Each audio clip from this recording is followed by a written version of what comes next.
Welcome back to another video. जब जमीन से टकराते हैं हवाई जहाज के टायर तो क्यों नहीं फटते, जानिए इसके पीछे की चौंकाने वाली साइंस। क्या आपने कभी सोचा है कि जब हवाई जहाज जोरदार रफ्तार से जमीन पर उतरता है तो उसके टायर फटते क्यों नहीं? आम गाड़ी का टायर अगर तेज ब्रेक लग जाए या ओवरलोड हो जाए तो फटने का खतरा रहता है, लेकिन एयरप्लेन जो सैकड़ों किलोमीटर प्रति घंटे की रफ्तार से उतरता है उसके टायर पर इतना दबाव पड़ने के बावजूद वो फटते नहीं। ये किसी जादू से कम नहीं लगता, लेकिन इसके पीछे है शानदार इंजीनियरिंग और साइंस। टायर नहीं, ये तो सुपर टायर हैं। एयरप्लेन के टायर कोई आम रबर के नहीं होते, इन्हें खास तरीके से डिजाइन किया जाता है ताकि ये हजारों किलो वजन और जबरदस्त रफ्तार को झेल सके। एक बोइंग 777 जैसे विमान का वजन लगभग 3 लाख किलो होता है। जब वो जमीन पर लैंड करता है तो टायर पर भारी झटका लगता है। इन टायरों को ऐसे रबर और मटेरियल से बनाया जाता है जो हाई टेम्परेचर और हाई प्रेशर को झेलने में सक्षम हो। हवा नहीं, इनमें भरी होती है नाइट्रोजन गैस। अब सबसे बड़ा सीक्रेट, इन टायरों में सामान्य हवा नहीं बल्कि नाइट्रोजन गैस भरी जाती है। नाइट्रोजन न तो जल्दी गर्म होती है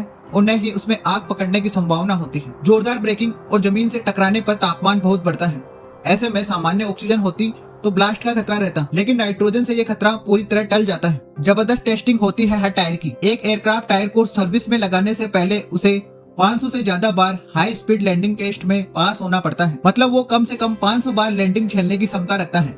इसके अलावा हर टायर की रेगुलर इंस्पेक्शन और मेंटेनेंस होती है जिससे उसकी हालत का अंदाजा सही लगाया जा सके। फिर भी फट सकते हैं, हाँ, लेकिन बहुत ही कम। अगर रनवे पर कोई नुकीली चीज हो या टायर पहले से ही डैमेज हो तो खतरा हो सकता है, लेकिन पायलट और ग्राउंड टीम इतने प्रोफेशनल होते हैं कि ऐसे केस बिल्कुल रेयर होते हैं। Bureau report, एंसफुल।